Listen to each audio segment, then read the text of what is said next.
Planning a fishing trip shouldn't feel like a full-time job. With fishingbooker.com, you can find and book the perfect fishing trip within minutes. Fishingbooker.com connects you with trusted fishing captains around the world. Booking is fast, easy, and secure, with access to verified customer reviews, loyalty rewards, and around-the-clock customer support. Everything you need to book with confidence is in one place. So head to fishingbooker.com and start planning your next fishing adventure today. Planning a fishing trip shouldn't feel like a full-time job. With fishingbooker.com, you can find and book the perfect fishing trip within minutes. Fishingbooker.com connects you with trusted fishing captains around the world. Booking is fast, easy, and secure, with access to verified customer reviews, loyalty rewards, and around-the-clock customer support. Everything you need to book with confidence is in one place. So head to fishingbooker.com and start planning your next fishing adventure today.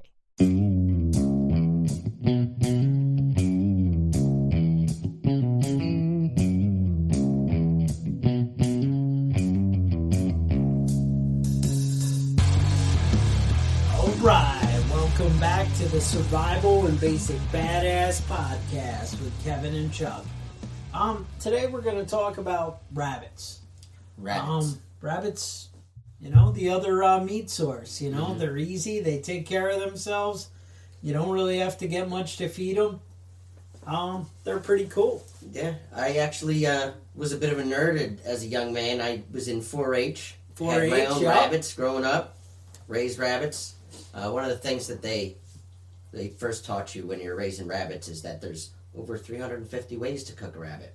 350 ways? That sounds tasty. Yeah, well, it seems like it could cook, food rabbits any way you want. It seems like it would be strange to limit it to 350, but I don't know. Flour, frying pan, sounds tasty. Yeah, I made some rabbit stew not too long ago. Yeah? Yeah. Was not bad. Their skin kind of peels right off. Oh, I just got it from the grocery store, though. I didn't okay. butcher the rabbit. All right. Now, so you, 4-H, you had a rabbit? I had 2 rabbits. 2 rabbits? 2 rabbits. Little hutches in the backyard. Had to go out and feed them all the time. It was terrible. What were they? Do you know what breed they were? No. No, I can't remember at this point. I think your sister had, Holland Lop? Yeah. Was that what you had, or? Yeah, no, it was the same Something breeds. else. Yeah. There are two different types of rabbit. All right.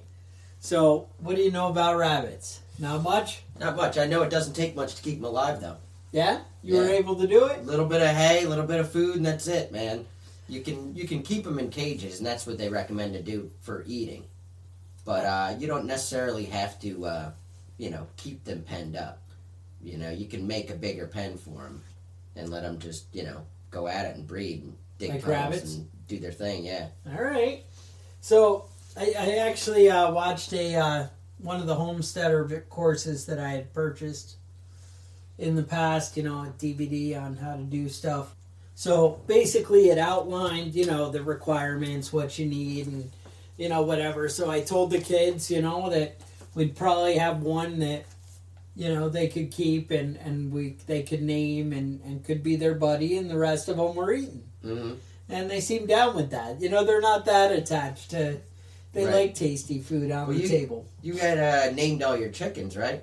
They had 1 or 2 had names. Yeah. There's too many. Nobody knows which one's which. They all look the same. You'd have the occasional rooster that What about out. little Jerry? Wasn't there little a little Jerry? Seinfeld? Did he get eaten? He got eaten by a coyote. Oh, yeah? Or fox. A fox, okay. Yep. Not by the family, though. Huh? Not by the family. He was tiny. He wasn't worth the effort. So the bottom line, I watched this DVD series, and I'm thinking about doing the rabbits this year. So basically, the setup they had was 8 cages, and what they did was they would have 3 does, a buck, cage, cage, 4, however many that 4 is. 4 cages, yeah. 4 cages, and then the other 4 would be for the litter. Mm-hmm. And basically with that, they were getting 90 rabbits a year. Okay. Breeding that way. And let me see. They basically, the cages were, each one was about 5 square foot. Okay. You know, and they just stack them in a row. Just made out of chicken wire. Nothing, crazy. They actually, chicken wire on the side. They had a metal roof. This girl did insulation. She was talking about for the floor, you want 1/2 inch by 1 inch wire mesh. Right, because you the want the idea, poop to just drop the through. poop to drop through, easier on their feet, that kind of thing. So you knew about this. Right. All right. Now the cool thing, so they'll eat hay. They eat a lot of the weeds. All right. So they'll eat oats, rye, lettuce, peas, legumes. Basically, you give them about as much as they'll eat in an hour. If you want them to breed and do good things for you, you really got to be on top of fresh water. That's a big one for them. Okay. They can't have old or moldy food. Your normal stuff. Mm-hmm. They don't like. You'll mess them up if you give them a lot of the nightshade family. Okay. So like tomatoes and that stuff. No. Offline. That's a no go. All right. If you do like the store bought stuff, they eat about a cup of food a day. Mm-hmm. But really, any kind of weeds and anything, they don't care. They're down. They'll thrive with it, with the different stuff. So it's not really a big problem. There's a couple different breeds that are better for breeding rabbits for food. There's New Zealand whites, Californias are good. But, I don't know. I'm not the authority. I just kind of read, did my research, Yeah. Well, I mean, they're inexpensive, right? To keep fed and to keep healthy. Well, I was told, as a general rule, if you want to get started, get into it. Just get any rabbits you can get. It really doesn't matter. Right. Just see what happens. Just try and keep them alive for a little while, and when they die, then you go with that. Fix your mistakes. Well, yeah, exactly. But that's the thing, is they're not really dying that often. Usually it works. You want to, you can put the babies together, but like I said, you want to keep the mom and the other, once they're settled, you separate them. So basically you just bring the doe to the buck, and then he'll jump on it and go right away. Yeah. You bring her into his cage. You don't want to do it the other way. Apparently some kind of courting thing you don't want to deviate from. I don't know how you did it in your dating world, but, the doe comes to the buck. That's, okay. Whatever. You got to have standards, Mm-hmm. So, basically, he just jumps on, does his thing. As soon as he falls off, then you're good to go. Mm-hmm. You can bring her back. The doe, you're going to put, like, in a nesting box. You want to build like a little area to make it comfortable and want to hang out, that kind of stuff. A normal litter, 6 to 8 babies. Usually 28 to 32 days you can do another litter, and just kind of back to back. So once a month you're banging out 6 to 8 babies. Yeah, 6 to 8 babies a month. Okay, is what you're getting per doe. That is a lot. Right, and so, like I said, you have 3, does, 1 buck. That was the one sample, whatever. That's what we're working with. Obviously, you can scale this up or down any way you want to do it. Right. But that's a decent amount of food. 4 to 5 weeks, and then they can breed again, so in between. So I guess it's not 6 to 8 every month. It's 6 to 8 every 2 months. All right, so I just dragged out some of my other notes here. Basically, you can leave the young rabbits with the mother for up to 8 weeks, and at that point, you can actually go right to killing them, and they're ready to, they're already grown enough for eating. Okay. If you do this, they say you should remove the mother 6 weeks. Actually, all right, so 8 weeks they're ready to be eaten. After 6 weeks, you take away the mother, and she... so you got a 2-month turnaround from birth to... Yeah, after she's given birth, so you put her back to the buck. Uh-huh. After she's been served, you like the wording there. Yeah, that's nice. Return her back to the young. Mm-hmm. All right, so that was. It's actually, I like that wording. The other day I went through served. I went through a Wendy's drive-through, and there was a guy at the register. When I pulled up to pay, he goes, "My name is Tamil, and I'll be happy to serve you." Oh no! And I was like, oh Jesus! After she's been served, just take my money. Yeah, exactly. When they're 8 weeks old, and the doe will give birth again 17 days after the litter's been removed. After the 8 weeks. Mm-hmm. So you kind of have that cycle. It's a little tough to follow. I don't know. Mm-hmm. I'll see if I can put it up in the show notes. Okay. Have it up Well, there I think I got it. you get the gist of it. A month and a half, you take it away. 2 weeks later, you eat them. Yeah. And, well, no, right, but they were saying basically after she gives birth, you can put her back to the buck, and then he can kind of right back go into town. Take care of a business. couple weeks later, Mm-hmm. right. You just have to name the buck Tamil so he can serve her. To separate the does and the bucks at 3 months old, for replacement. If you want to do replacement breeding, have more to keep this all going. Yep. So at 3 months old, you separate them. So is that Sexing the rabbits? How about that? Oh, how do you check them? Sexing the rabbits is easy enough. Lay the rabbit on its back, head toward you. Press your fingers gently on each side where its equipment seems to be. This will force out and expose the relevant parts. It will appear as an orifice in the female and a slight rounded protrusion in the male. When a rabbit is the size of a New Zealand white, is ready, she weighs 8 pounds. Don't keep her until she gets much heavier, or she will fail to conceive. Okay. Take the doe to the buck, which I mentioned earlier. Mm-hmm. Never the buck to the doe, or there will be fighting. Always put a doe by herself when she is going to kindle. A doe should rear from 7 to 9 rabbits a litter. Okay, that's a higher number than the other one I just had. Right. So, but that's the New Zealand breed? Yeah. Okay. Let me see what else I got for you. It's best, a doe should rear from 7 to 9 rabbits a litter. If the litters are over 12, it is best to remove and kill a few, or else foster them on another doe, because it's not going to work out. So, the other bonus with the bunnies is you get the furs. Mm-hmm. The furs are small, whatever, but they're soft. People like them.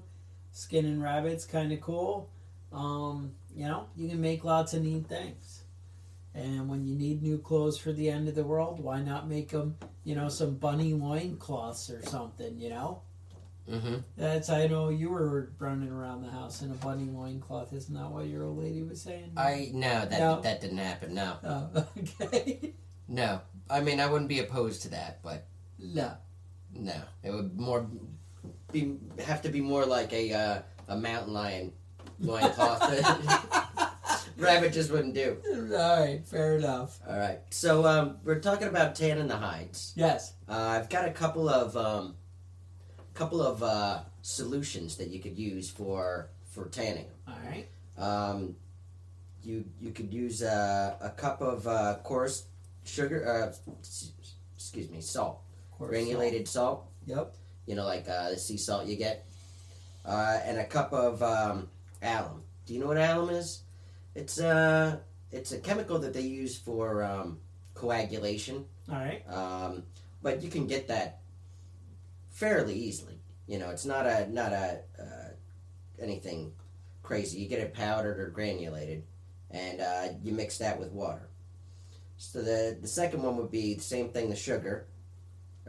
I can't keep saying sugar. Salt, granulated salt. Right. And then an ounce of full strength sulfuric acid. That is also something that you're not going to find at your common. Lowe's and stuff has it. Yeah, you should be able to find it there. It's not that crazy. I mean, I've cleaned some These are bathtubs, things but I you're haven't gonna bought it in years, so I don't know. You know, Well, I know. Fast. I see it at some of the places I work. They have jars of it. It's not something you want to play with. I guess you would. I don't know. Middle Easterners throw it in women's faces and stuff, right? No, it has. So I mean, it's got to be available. Where else would they get it? It says also you can use 4 ounces of battery acid. That seems to me would be a little bit harder to get, the battery acid. But these things are pretty common to come by, but it's not something that you're just going to be able to dig up out of the woods. So it's something you want to have on hand before you get started with the rabbits if you're planning on tanning them. Okay. But there are natural ways to do it. Obviously, the natives here used to do it. Yeah, right? They used to do brain tanning. And you can pee on them. Really? Yeah, it turns out the expression "not enough," they don't even have a pot to piss in. Mm-hmm. Turns out that expression is because people used to, poor people would all piss in a bucket, and they would take the bucket to the tanner and sell it to him for some extra money, and he would use the piss. Ew, pee clothes? Pee clothes. That's terrible. That's the rumor. All right. Well, I mean, these are all things to keep in mind. But obviously, I'm going to do a lot more research on the pee thing before I start pissing on rabbits. You can, skin this stuff. Well, basically, the gist of it is you're going to scrape it clean. You're going to scrape all the fat. Right, and that's a big part of it. You got to make sure you get every everything bit of fat because it'll rot the flesh right on there. That was Ed Gaines. Do you know who he is? He's a famous serial killer. No. Well, he wasn't really a serial killer. He didn't get the fat off? He would dig up bodies. Oh. And, make lampshades and things out of it. He upholstered a chair. But when they were going through his stuff after they arrested him, they said that he did not do a good job getting all the fat off. And all his stuff was, poorly crafted. Poor craftsmanship. You got to take pride in your work. Well, that guy Buffalo Bill from Silence of the Lambs was based off Ed Gaines because he made a woman suit. So, just something to throw out there. If you're into that sort of thing. It took this podcast in an ugly direction. It just went wrong, didn't it? We're talking about cute and fuzzy bunnies. We're gonna name them George. Mm-hmm. And then now, no, not so much. But you have to get all the fat off there. You have to scrape them clean and be diligent about it. Don't say good enough. All right, sounds right. Okay, not enough nipples to go around, I guess. There you go. So okay. That's basically what I got about bunnies. They say rabbits. There's a long tradition of eating rabbits in Europe. This isn't a new thing. Even the Greeks were big fans of eating rabbit. And in my opinion is that it always kind of tastes like turkey, kind of like turkey meat does. All right. But whenever I say that around people that eat rabbit, they never agree with me. So you're just gonna have to get some, meet them yourself, and make your own decision. They're in the backyard. Mm-hmm. It's time. Yeah, that's really all I have. Just hutches like you think about, but it's kind of a cool thing. So they take almost no effort to keep. Mm-hmm. You could really just deal with this on the weekends, aside of throwing some food and water in there once a day. Yep. Like the chickens, they kind of take care of themselves. If you're doing your normal run with your chickens, because we're going to talk about chickens in another week or two, then going through and doing the rabbits is not much different. Right. And people like to eat rabbit meat. It's not bad. What do you spend a day building rabbit cages? It's not a big, complicated. Yeah. It's not. And rabbits are super cheap. And I got to tell you, the end of the world comes. How cool are you when you're ready to go? Right. When you got eight sets of 8-pound supply of meat, right? Bags of meat every month. I don't know. It just seems pretty cool to me that. You could be knocking this out and, bunny farm. Mm-hmm. So, just something you guys should be thinking about. A little stepping up your preparedness. I know that North Korea was testing nuclear missiles, shooting them up, and it turned out they were going for that EMP height again. Yeah. The lights go out, and then you guys are going to be ready. Yeah, Kim Jong-un is working on it. And then I also saw the SEAL teams are doing some training exercises where they practice taking out Kim Jong-un. Oh, really? Yeah. I didn't hear about that. So maybe, he's going to get pissed off. He's going to say, I'm not going for that shit. Mm-hmm. And EMP, lights go out. Here you go. Yep. Bunny time. Bunny time. And when your neighbors come over and they want to kill you and take all your food, you're like, wait, I could give you the gift that keeps on giving all year long. And then you can kill me. And then you can kill me. But, so I don't know. Something like that. Exciting stuff. Yes. I made some fire starters. Fire this starters. Week. I got an egg crate when I was done with my eggs. The carton of eggs. And found some old candles that are, basically burnt out. Stumps. Yeah. And I melted them. And I stuffed all the little holes of the egg carton with dryer lint. So it was all basically garbage. So and it's I poured egg carton, the wax. dryer lint. Right. What and else? poured the wax, That's it. the wax on top of it. All right. And then you cut them up into little squares. And I took one out and how'd it go? started. It was excellent. And how long did it burn? It 10 burned minutes? for a good 10 minutes at least. Yeah. And it was basically free. This was all stuff that was going to end up in the garbage. Now the wax was old candles, you said? Yeah, it was old candles. It was some of the old, like those ones that come in the jars. And I just put it on kerosene heater. So you also get fun melted scents.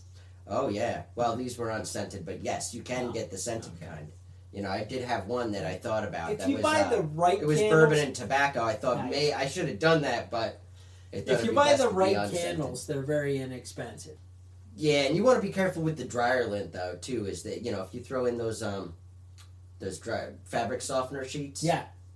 You can get some weird, funky smells on there, and there's certain plastics and I things in there. actually forbid those in my household. Do you? Oh, dude, it's been an ongoing battle. Really? Oh, yeah. You don't like them? No, I won't tolerate it.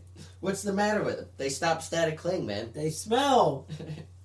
They're good. It's good stuff. You know what it is fixing dryers all day. I come out of a dryer and I smell like freaking dryer sheets, and I'm like, that's just gross. You smell country fresh, man.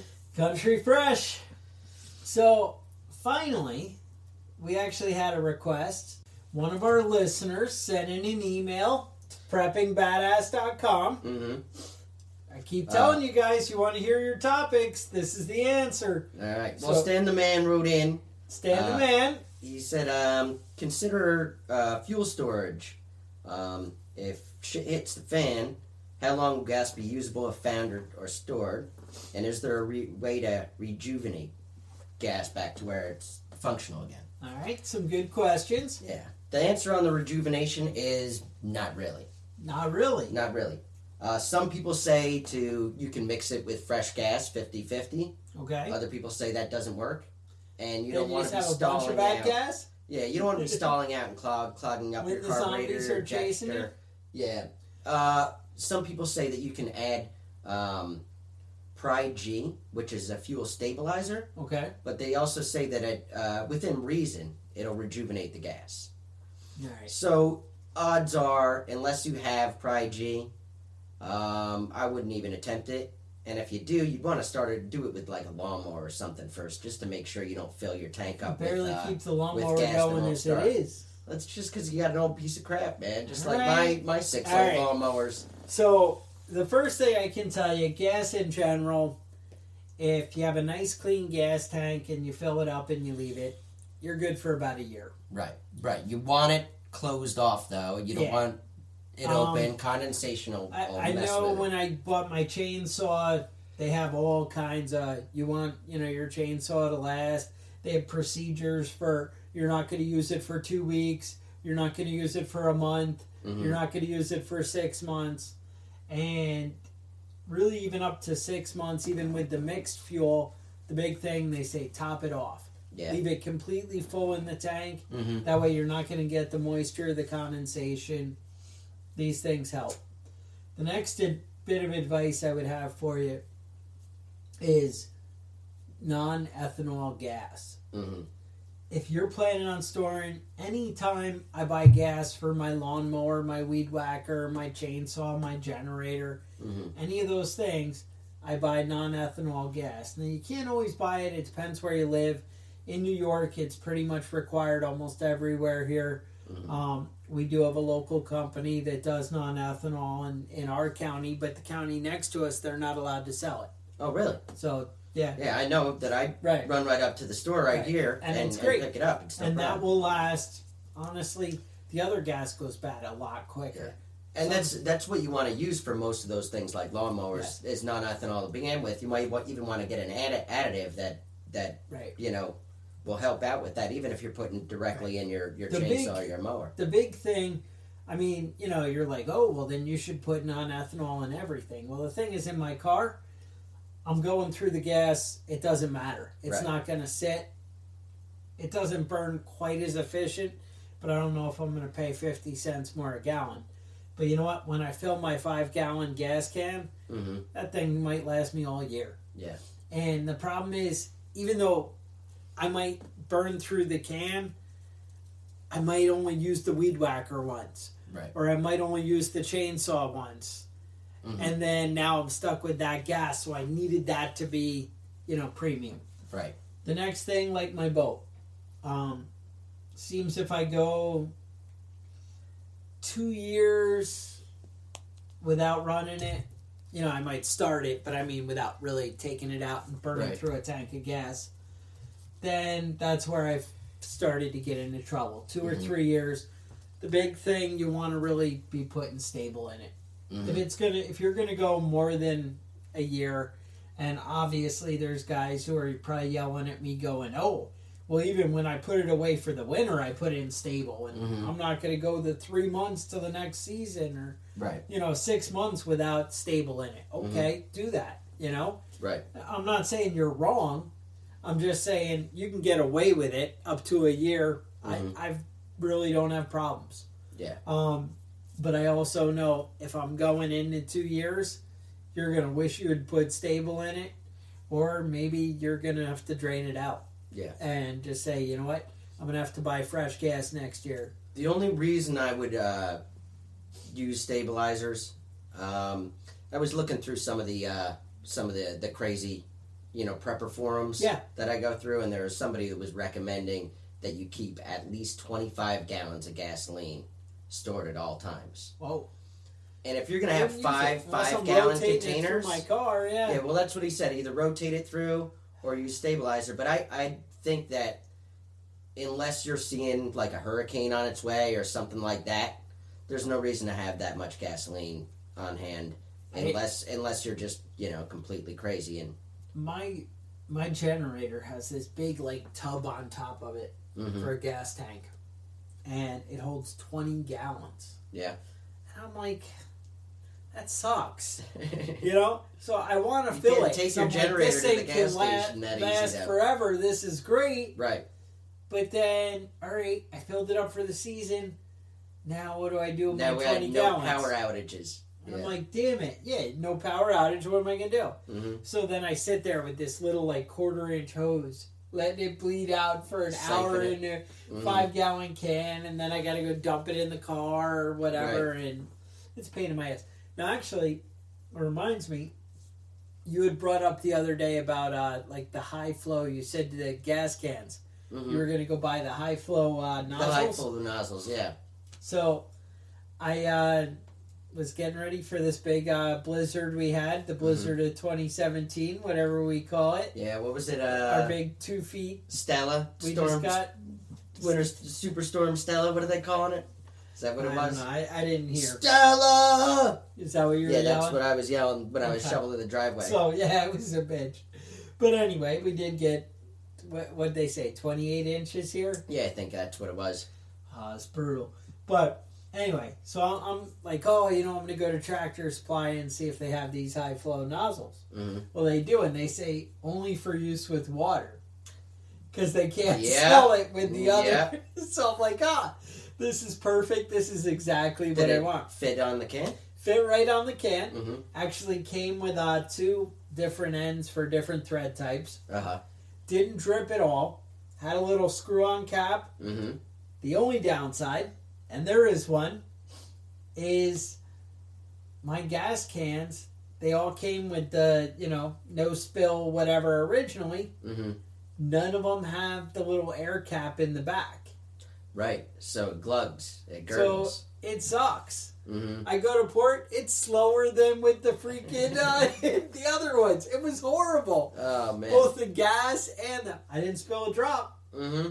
But I was there for freaking 20 minutes pouring the gas. Uh, Even with just filling the snowblower. mm-hmm. I'm like, oh, God, I don't have time for this. Mm-hmm. So I'm just saying I was a little disappointed. Yeah. Well, gasoline's good storage, or a good thing to keep on hand. Even if it's just a couple of gallons, you're probably going to have that in your garage anyway for your lawnmower and your other stuff, Yeah. It does take about a year for it to go bad. 6 months to a year. You want to be rotating it out. If you have gas and you're storing it, just rotate it out. That's a really easy way to go about it. Fill it up and then dump it in your gas tank, in your car tank if you haven't used it by the end of the summer or whatever. That's it. I always throw it in my lawn tractor. That's it. Thing seems to and handle anything, Yeah, the other thing about gasoline is 97% of vehicles on the road are gas vehicles. All right. So if you're gonna have to commandeer a vehicle, gas is something you want on hand. Diesel is not as likely to come. You're not as likely to come across. But you can make your own diesel. Yeah. You were looking into that for a while, right? Yeah, a little biodiesel, yep. Mm-hmm. But no, there is. I mean, you can kind of burn it straight off vegetable oil and like that. But again, how much of a vegetable oil supply do you have? Right. Mm-hmm. The other thing I was looking at was kerosene. Kerosene's really good. Stores for a long time. Okay. You can use it on heaters in your house. You can use it to drive your diesel truck. You can use it to drive your diesel. You can use it in your for your home heating. Okay. If you have an oil tank and a furnace. Propane. Propane's great for for cooking, for anything really. Propane's good to have on hand. Yeah. But the best fuel you can have on hand is firewood. It's easy to get, easy to store. It's not gonna go bad unless you're a dumbass and just leave it uncovered out in the yard to rot. And honestly, there's an endless supply. Right. Chemical-free cooking. It's good stuff. So you want to go with obviously hardwoods. Softwoods don't burn faster and not as hot. And there's a lot of creosote that clogs up chimneys and things like that. Clogs up chimneys. Softwood's good for your outdoor bonfire if you're short on wood, but it's not really good for indoor. But I think when it comes to fuel storage, you really need to find the fuels that you're going to need, that you're going to use. All right. So for home heating, if you have a furnace that runs off of a heating fuel, you can use kerosene. Yeah. You might want to keep kerosene on hand if you have a diesel truck, because it's something that's going to last a little bit longer. Diesel really does not last long at all. It's about 6 months. And honestly, the people, I'm sure if you're living in a trailer, you already know this, but your oil company will deliver kerosene, and it's like, I don't know, 10 cents, 20 cents more a gallon than the diesel. So if you're really like, oh, I'm a prepper, I have a diesel truck, and I'd really like to be able to, whatever, instead of the home heating oil. Now, obviously, you would be violating certain tax laws by putting kerosene in your truck. We would never recommend that you do that. Right. You don't want to avoid paying Uncle Sam his due. They got to get the over-the-road tax, which always baffles me, that the over-the-road tax is like 50 cents, and then you go and kerosene costs more than the diesel. And I'm like, but it's the same thing, and the government's just not getting... Yeah. They're just sticking me in the... Well, kerosene's a little bit cleaner, but... It is a lot cleaner, but yeah. So, I mean, when it comes to fuel storage, you really have to look at your situation and what your needs are. Yeah. Gasoline, maybe storing 25 gallons of gasoline in your shed or garage is a good idea if you're worried about getting to your bug out location. You know, if your bug out location is, 300 miles away, you might want to have that fuel prepped. So, if you're buying non-ethanol, I would say every 6 months rotate your storage. Mm-hmm. Put it in the clean tanks. They got to be nice, clean storage tanks. Right.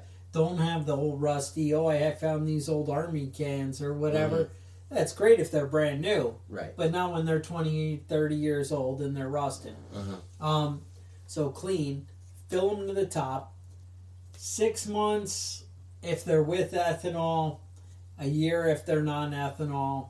And then you're safe. Mm-hmm. I mean, I'm going on the conservative side. I think either one, you're going to get a year, no problem. Mm-hmm. I think non-ethanol, you're going to get 18 months. Mm-hmm. Then you start getting into a danger zone. But keep it full, keep it clean, and you should be all right. Mm-hmm. Otherwise, I don't know what to tell you, man. You're shit out of luck if you need to go further than that, you know? Yeah, now remember for all your big storm events, Yes. I made the mistake because I was going grocery shopping. Just my weekly Oh. grocery shopping, and it ended up coming the day before the big storm. Yeah, it was a Everybody mistake. was out there, and it was crowds and lines, and I had to, knock old ladies over when they were moving too slowly through the aisles. But, when you see those storms coming, don't be a screw up like me, and don't go the day before the storm gets coming. I was all prepped for the storm, but I was out grocery shopping like a dummy. I should have just gone home and waited until the storm was over and gone out. I went and got gas the night before. It's a good idea, though, for those types of storms. Fill up your gas tank,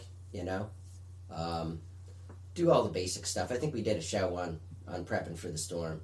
I think we did. But, so that's all I got. So you guys saw us. Stan sent us an email. Mm-hmm. Here it is. And you guys can be doing the same thing.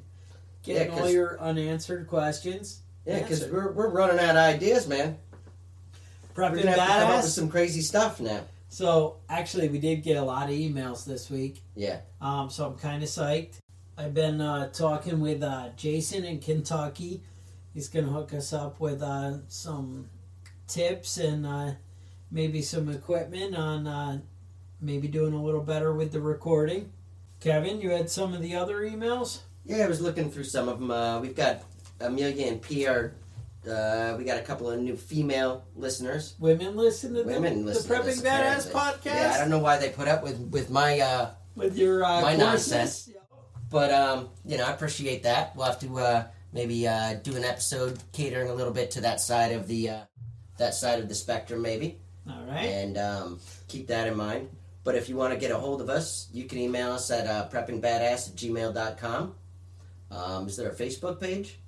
There is, I think it's facebook.com/preppingbadass. Okay. But we're out Let there. us know what you think about us. And, if you got any ideas, topics, that's great. If you have any comments Be a or little suggestions. delicate with the feedback, I think. There were some hurtful things. Ch- Somebody didn't like. Chuck is fragile. Fragile, Mm-hmm. So, whatever. Just be gentle. I'll have to read those emails. All right. I'm just saying.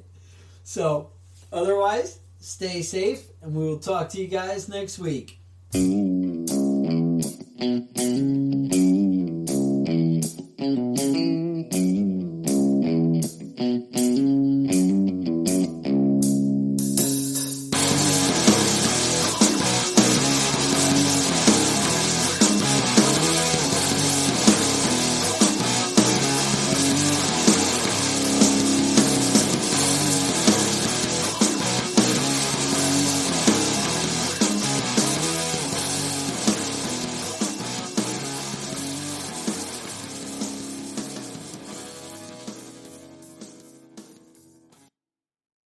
Planning a fishing trip shouldn't feel like a full-time job.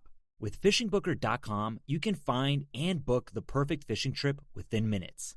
Fishingbooker.com connects you with trusted fishing captains around the world. Booking is fast, easy, and secure, with access to verified customer reviews, loyalty rewards, and around-the-clock customer support. Everything you need to book with confidence is in one place. So head to fishingbooker.com and start planning your next fishing adventure today. Planning a fishing trip shouldn't feel like a full-time job.